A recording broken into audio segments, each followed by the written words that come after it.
But with the Russian Revolution, a great change happened. The Russians, through a revolution in 1917, took over, closed the stock market, made industries the property of the government to be run on behalf of all the people, and instituted a planning system to distribute things and subordinated the market. They never got rid of the markets, but the markets were less important than the government planning apparatus. And in a way, this was a key moment, a kind of epiphany for socialists. For the first time, they had power in a country. They had the power of the government in a country called Russia. And the whole socialist movement then was forced into a kind of a choice. Is socialism what is going on in Russia after 1917? Every socialist had to ask. And basically the socialist movement split. One part of it said yes, the future of socialism is in Russia because that's where the socialists won. They must have been doing something right. They won, they took power. That's the future.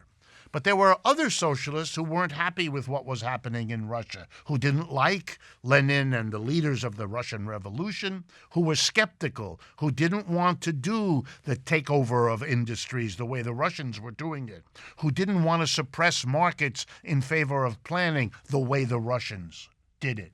So this split happened. It was really over the Russian Revolution and what it meant. And those who supported the Russian Revolution said, we want to take a different name. So they were socialists, but they wanted to call what they did something else, so they took the name communists. That's where it happened. It all happened in the early 1920s. Those who were skeptical went in a different direction, held on to the name socialists. Later on, they changed it and called what they were social democrats.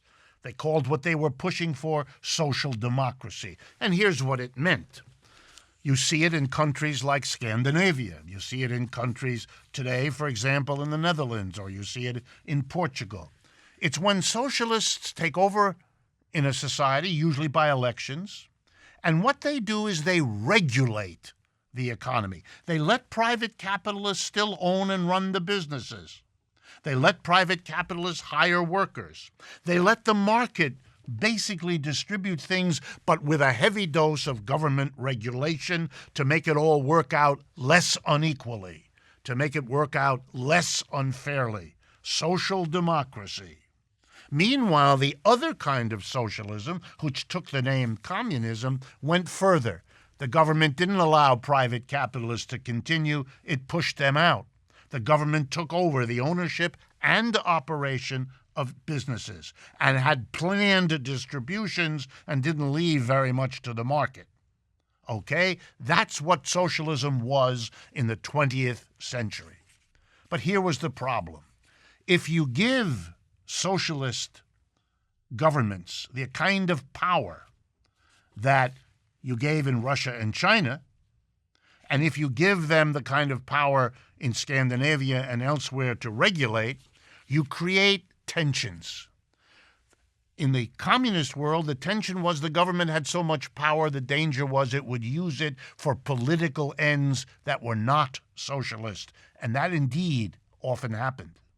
In Scandinavian-type social democracies, the government's attempt to regulate was undone by the pushback of the private capitalists who didn't want their profits limited. And so over time, there was a reaction in the communist countries against the political problems of a powerful state, and there was the undoing of social democracy by the resistance of capitalists. So that by the end of the 20th century, social democracies were in retreat, the Soviet Union had collapsed, and China had changed. Everyone saw all of this, including the socialists. And so they asked themselves the following key question. What went wrong? What is it that made the communist countries collapse? What is it that made social democracies begin to go into retreat? What was missing from the old socialism that a new socialism has to learn from and fix? And here it is. The problem that socialists discovered was that the changes made at the level of who owns the means of production and at the level of market versus planning in distribution, left unchanged something that should never have been left unchanged. What was it? It was the organization of the enterprise, the place where most people spend their working lives, in the office, in the store, in the factory. In those places, the socialists had not transformed what had been left to them by capitalism. You still had an employer, a very small number of people, and the employees, a very large one. The employer still told the employees what to do. That's not socialism. That's not what Marx, the great theorist of socialism, had to say. It didn't revolutionize the basis of society, every workplace. And what would that mean?